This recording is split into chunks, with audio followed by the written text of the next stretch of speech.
We'll finish terrorism in this video clip. In the last video clip, I talked about the teleological explanation for why globalization motivates the rise of terrorism, the new wave of terrorism. Then I will talk about other two explanations. That is, the first one is cultural explanation. The cultural explanation, we must refer to a theory called the clash of civilization, introduced by Samuel Huntington. Samuel Huntington could be called one of the greatest political scientists in the last century. He wrote two books which are very influential to political science. The first book is The Third Wave. When you study comparative democratization, you may know this book. You may have already read that book, or you should learn what is the third wave democratization. This idea is introduced by him. And the second one is the clash of civilization. Then, this clash of civilization is considered the rise of terrorism in the post-Cold War period. Then what is civilization? Civilization means the highest cultural grouping of people and the broadest level of cultural identity of people.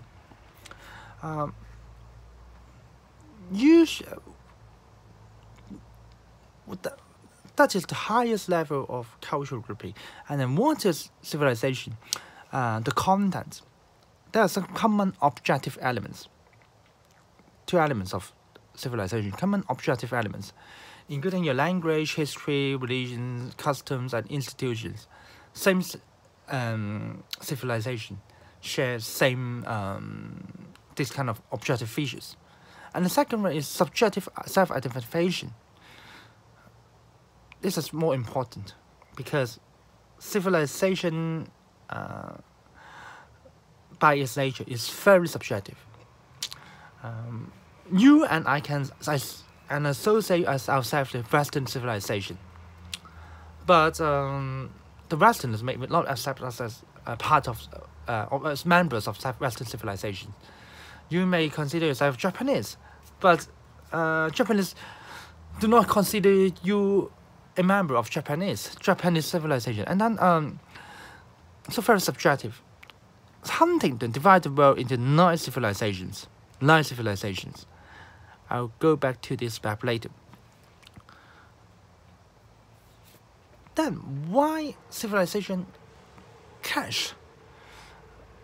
The first one is you have to bear in mind about the civilizations, the difference, a lot that rule, because just a subjective identification. People subjectively identify themselves to different civilization, but they're very basic because different civilization, people from different civilization have different customs, different mentality, and different, say, different ways of conducting their business, or different ways in dealing with their daily affairs. Say, Westerners, they are more liberal, more open-minded, so they allowed people to criticize their political leaders very critically, and on the newspaper, on the internet. But Chinese civilization, or according to Huntington, we call that it's scenic civilization. Scenic civilization. Scenic is an adjective of sino. Sino 即係漢。Scenic civilization, where scenic civilization are more authoritarian in nature. So, inside civilization, people usually are less receptive to criticism on the leaders. So you say some difference, like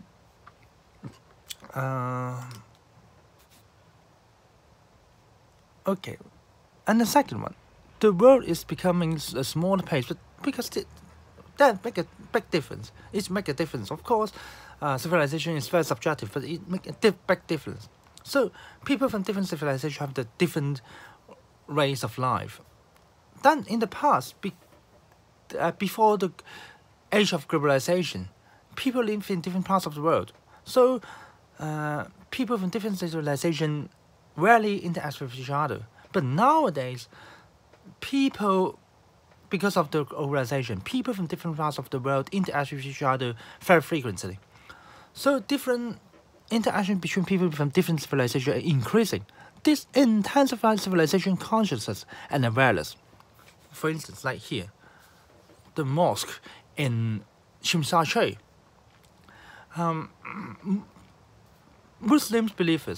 Muslims of Hong Kong, living in Hong Kong, worship their God, that's Allah, in this mosque. Before they come to Hong Kong, their origins may be, some of them from Pakistan, some of them from India, some of them from maybe Middle East. They come from different parts of the world. So before they come to Hong Kong, they do not have a very strong awareness that they're Muslims, because everyone around them are Muslims. But they come to Hong Kong, they interact with Hong Kong people, and they Hong Kong people, many of them believe in Buddha, and some of them are also Christians. So they become very aware that they are Muslims. They're Muslim. In the past, they will consider themselves Indian. I'm Indian, you're Pakistan, we're different. But now, because they come to Hong Kong, they have a strong awareness that they are, all of them are Muslims. So this civilization awareness intensify, because Muslims from different countries come to Hong Kong. They interact with Hong Kong people who majority do not believe in Muslims. So it's intensified the awareness of the Muslim identity, this Muslim civilization identity. A very good example. The third one is economic modernization and social change separates people from their long-standing local identities. Because nowadays people travel or immigrate in different parts of the world. So, like in India, they immigrate to Britain. They can immigrate to Britain. They can immigrate to Hong Kong. They can immigrate to America. They will no longer have a very strong feeling that they belong to Indian as a nation. But they will have a strong identity that Indian as a civilization. This civilization identity. Yes, Indian is Hindu civilization. This Hindu civilization identity. Indian migrates to U.S. He considers himself nationality is an American. He's an American citizen. He's no longer a citizen of Indian. So his identity as a member of Indian as a nation weakens. But because he interacts with other Americans who have other civilization identities, like the Indian migrates to American, he interacts with a white American, an Asian American, then this consolidates his sense that he is a Hindu. And also, after the Cold War period, ideology lost its influence. Nowadays, you can rarely find people around the world say, I'm a believer in commerce, I'm a believer in Muslims. Of course, they are Communist Party members, but whether Communist Party members really believe in communism, strongly believe in communism, we doubt it. But even Communist Party members in China, they have a very strong identity that they're Chinese. They belong to Chinese civilization. This Chinese identity should be much stronger than the feeling of belief in communism. So because of the disappearance of influence of ideologies, world religion filled this gap. Of course, apart from except Western Europeans, there's a statistic showing that believers in different religions, including Muslims, including Catholics, including Protestants, increased after 1990. That is the end of Cold War. This is evidence that religion filled the gap left by the end of the Cold War. And also,